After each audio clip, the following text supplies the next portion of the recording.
Hey guys, and welcome ulit sa aking YouTube channel. Kung bago ka lang dito and gusto mong ma-notify kung may bago akong tutorial video, click mo lang yung subscribe button and yung notification bell. Yung subscribe button po pala yung red button, yung red na button sa baba, and yung notification bell pa-click na din para lagi kang updated kapag nag-release na ako ng bagong tutorial video. Ngayon, dahil papalapit na yung exam nung iba, ito yung tips ko sa inyo sa pag-take nyo ng civil service exam. Una, okay, so naglagay ako dito, so explain ko to kasi una, nakahati yung examination. Una, may personal info doon, maglalagay ka nun. Syempre, yun yung unahin mo sa exam. Ito yung gawin yung arrangement sa exam. Yung gen info, nilalagay sa dulo ng examination. Ang nasa front niyan is yung English, sunod yung math. Then, kung may logic, minsan pumapagitna pala yung logic dun sa English and math. Then, dulo nga gen information. Ganito nyo siya sagutan. Pwede nyo siyang sagutan paatras. Personal info, syempre, una mo talagang sasagutan yan. Then, yung nasa dulo, which is gen info, yun yung unahin yung sagutan. Dahil madali lang naman yun, lamanan nyo na agad siya ng sagot nyo. Sunod nyo yung numerical or mathematics. Tingnan nyo kung anong nilagay kong style. Numerical half, verbal half, logic half. Ang tinutukoy kong half, kunyari, 40 items. 30 items pala. Kunyari, 30 items yung numerical, 30 items yung verbal, 30 items yung logic. At nahihirapan kayo kung numerical lang. Kung iniisip nyo sobrang matatagalan kayo sa numerical, magsagot lang kayo doon ng kahit kalahati lang nun sa numerical. Then kahit kalahati lang sa verbal, then kahit kalahati lang muna sa logic.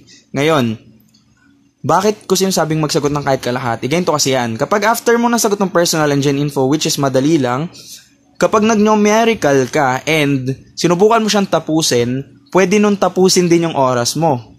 Ibig sabihin, kung nangyari yun, naubusan ka na ng oras, numerical pa lang nasasagutan mo, wala kang laman sa verbal and logic. Ang chance mong pumasa dyan ay wala. Zero talaga. Bakit? Kasi ang pagkuha ng 80%, 'di ba 80% ang passing ng exam, meron siyang 4. So may 4 'yon, analytical, numerical, verbal, and tawag dito sa gen info. So nakadepende doon yung score system. Kung wala kang laman sa mga verbal or sa logic, analytical yung isa dyan. Pero, ayun, ito kasi kadalasang ng exam. So, kaya ganyan to ko na lang pala siya. Kung wala kang may lalaman doon, 0 yung percent mo doon. So, ano yung kakalculate nila doon? Wala. So, mas maganda na may sagot ka kahit 50% doon sa tanong na yon. Para kung kunwari, di mo natapos, at least may makuha silang data doon sa'yo. Pero maganda, mas matapos mo siya. Yun ang technique para hindi ka matenga sa numerical. Kung nahirapan ka doon, mag-half ka muna doon, then sa verbal, mag-half ka din muna, and sa logic, mag-half ka. Then, balikan mo ulit yung numerical, tapusin mo na yung sa numerical mo, tapusin mo na yung verbal mo, and tapusin mo sa logic mo, para di ka naubusan ng oras. Yung 3 hours na yon, kulang talaga siya. Lalo na ang haba ng babasahin sa English. Next. Number 2, elimination. So, anong gagawin sa elimination? Meron, di ba, multiple choice yon? May mga choices na ibibigay sa'yo. 1, 2, 3, 4, 5. Numbers yung binibigay, hindi letters. So, 1, 2, 3, 4, 5 yung nandun. Ang gagawin mo ay, kung ano sa palagay mo yung hindi tama, i-eliminate mo na para hindi ka na magulo. Minsan kasi, meron sa choices na halata mo namang mali. Kung sa palagay mong mali yun, i-eliminate mo na para hindi ka na nalilito. Kasi kung hindi mo yun eliminate, may 5, masasagi pa sa isip mo yung tanong, yung isang sagot doon. So, lalo ka lang maguguluhan. Kung may nakita ka ng sa palagay mong mali, eliminate mo para malis yung pagpipilian mo. Para ang magawa mo ay smart yung method mo. Dahil doon, less mapagpipilian mo, at least nandun sa may tama na side. Tama? Next, RC. Yung RC dito pala, reading comprehension. Read the question first. Basahin mo muna yung tanong bago ka magpunta doon sa reading material or yun sa babasahin mismo nila. Diba may reading selection? So, kunyari, the pig and the snake. Kunyari, yun yung babasahin. Huwag mo na agad basahin yung kwento. Ang gawin mo, basahin mo na muna yung tanong na nasa baba. For example, ang tanong, who is the father of snake? Kunyari, tinanong yun. Ngayon, kapag alam mo na yung mga tanong, proceed ka sa babasahin mo. Bakit? kahit, kunyari, nakita mo na yung ibig sabihin kung sino nga yung father ng snake, sa middle pa lang ng babasahin, hindi mo na kailangan tapusin yung buong selection, di ba? Kasi kapag alam mo na yung hahanapin mo, kapag nakita mo na yun, pwede ka na mag-stop sa babasahin. Yun, makakatipid ka ng time. Kaysa basahin mo lahat, saka mo lang hahanapin. Kasi ganun din pag binasa mo lahat, babalik ka ulit sa itaas. Kaya ang technique, basahin yung tanong, pagkabasa mo ng tanong, proceed ka sa babasahin, then kapag nakita mo na, kahit di mo pa natatapos yung selection, kunyari, nakita mo na yung hinahanap mo, kahit di mo pa fully natatapos yung babasahin mo, pwede mo na yun agad isagot, di ba? So, nakatipid ka sa time. Next is patterns. So, sa mga patterns, ang marami dyan is number series kasi and yung word analogy. Yun, may mga pattern, may tutorial ako sa word analogy and may mga patterns din ako doon na binigay. Sa ano naman, basta pag analogy, tandaan, yan lang ay relationships. So, sa number series naman, kung kunwari, meron kang single pattern, gamit ka ng ganitong arrow para ipakita. Kunyari may number dito. Mag-represent na lang ako something. Sige, lagyan ko na lang A, B, C, D, kunwari. E, F. Hindi to fixed na example. Then, kunyari, nakikita kang pattern na ang nangyayari, kunyari, nagiging plus 1 lang, kunwari.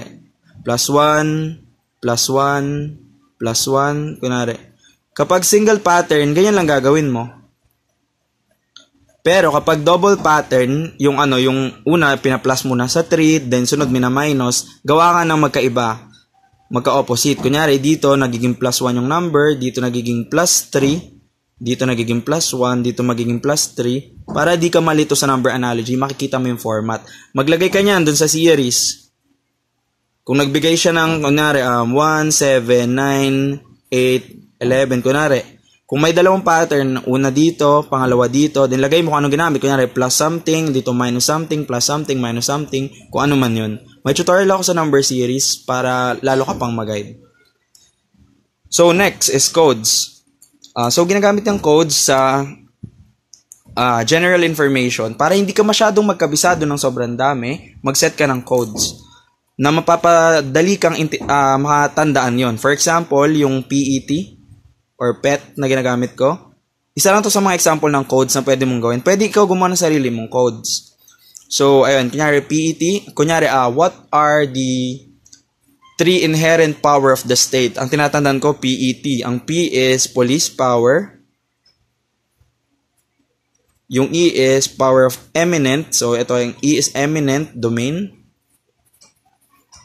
Then, yung T is taxation.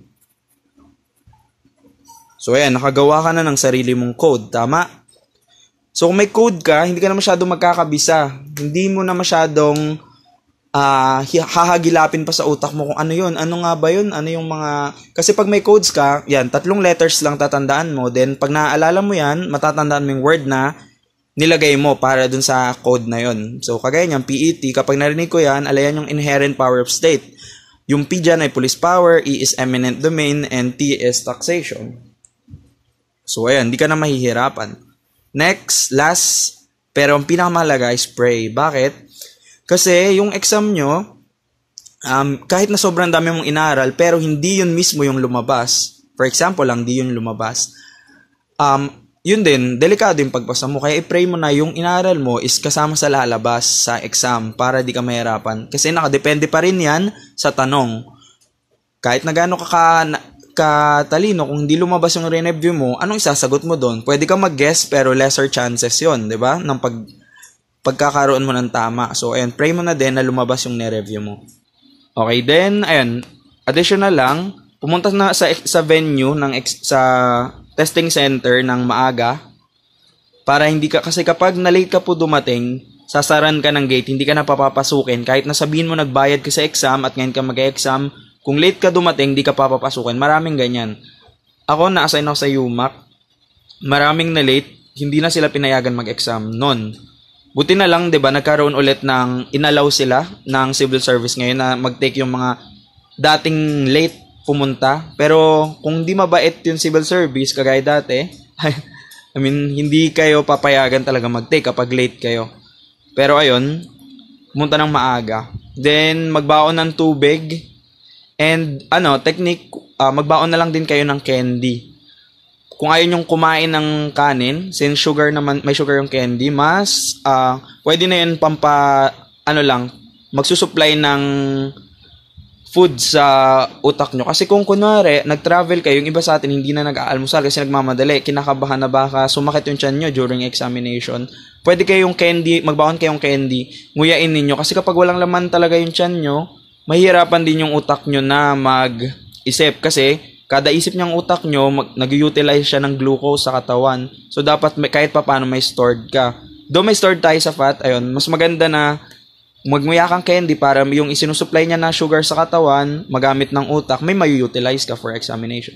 Yun lang, and God bless ulit sa inyong lahat. Sana makatulong lahat ng video ko sa inyo.